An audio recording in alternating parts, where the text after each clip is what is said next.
नमस्कार दोस्तों, स्वागत है आप सबका आपके अपने YouTube चैनल विजय बैंकिंग पॉइंट में। आज हम बात करने वाले हैं स्वीप इन के बारे में।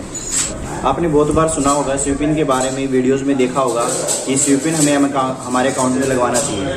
तो आज इस वीडियो में हम डिटेल से बात करने वाले हैं स्वीप इन और स्वीप आउट के बारे में, क्या सिस्टम होता है। स्वीप इन और स्वीप आउट जो वाला जो सिस्टम होता है वो हमारे सेविंग अकाउंट और करंट अकाउंट में नहीं होता है। अगर हमें वो सिस्टम लगवाना है तो जो हमारे सेविंग अकाउंट है उसको हमें सेविंग प्लस में कन्वर्ट कराना पड़ेगा और जो हमारा करंट अकाउंट है उसको करंट प्लस में कन्वर्ट कराना पड़ेगा। उसके बाद हम स्वीप इन और स्वीप आउट सिस्टम उसमें यूज कर पाएंगे। By default system he normal account में नहीं होता है, जो हमारे नॉर्मल सेविंग अकाउंट बैंक में होते हैं। अगर हमें ये करवाना होता है तो बैंक में हमें स्पेशल एप्लीकेशन लिख के देनी पड़ती है कि हमें ये सिस्टम लागू करवाना है अपने अकाउंट में।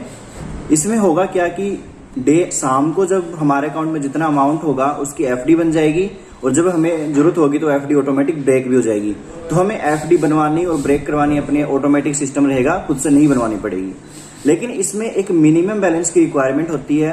जैसे अगर हम बैंक ऑफ इंडिया की बात करें तो बैंक ऑफ इंडिया में सेविंग अकाउंट में हमें 1 लाख रुपीज रखना पड़ेगा अकाउंट में। 1 लाख से ऊपर जितना अमाउंट होगा उसकी एफडी ऑटोमेटिक बनेगी। 10,000, 15,000, 50,000 के मल्टीपल में वो एफडी बनती है शाम को, और अगर हमें जरूरत होगी तो वो एफडी ऑटोमेटिक टूट भी जाती है। लेकिन हमें इस बात का ध्यान रखना होगा कि हमारे अकाउंट में 1 लाख रुपए हमें एवरेज मिनिमम रखना पड़ेगा अकाउंट में, वो हम यूज नहीं कर पाएंगे। उसके बाद ही अगर हम नहीं मेंटेन करेंगे तो उसमें चार्जेस लगेंगे। बैंक ऑफ इंडिया के करंट अकाउंट में अगर हम स्वीप इन स्वीप आउट वाला सिस्टम लगवाते हैं तो उसके लिए मिनिमम बैलेंस की रिक्वायरमेंट 4 लाख या 5 लाख की अप्रोक्स होती है। उससे कम अगर हम रखेंगे तो ये वाला सिस्टम हम नहीं लगवा सकते हैं। तो हम 4-5 लाख रुपए हमें अकाउंट में रखने ही पड़ेंगे, उसके बाद ही हम ये सिस्टम लागू करवा पाएंगे। हम आपको रिकमेंड करेंगे कि आप इस सिस्टम की जगह एफडी ही बनवा के रख दें तो ज्यादा बढ़िया प्रॉफिट होगा। जैसे अभी बैंक ऑफ इंडिया में 501 दिन की एफडी चल रही है, जिसपे नॉर्मल लोगों को 7.15 रेट ऑफ इंटरेस्ट सभी को मिल रहा है। अगर सीनियर सिटीजन है तो उनको 0.5 एक्स्ट्रा मिलेगा, बट मिनिमम 7.15 सभी लोग फायदा ले सकते हैं। लेकिन अगर हम स्वीप इन वाला सिस्टम लगवाते हैं अकाउंट में तो वो एफडी मैक्सिमम 364 डेज की ही बनती है। 1 साल से ज्यादा की एफडी नहीं बना सकते। 1 साल की भी नहीं बनेगी और 1 साल से ज्यादा की भी नहीं बनेगी।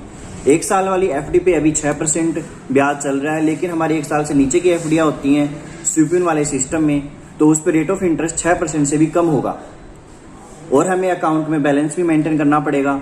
तो उसके लिए हमें क्या करना चाहिए, एफडी जितनी अगर 1 लाख रुपए की हम एक्स्ट्रा बना के रख लेंगे तो उस पर हमें काफी इंटरेस्ट मिल जाएगा।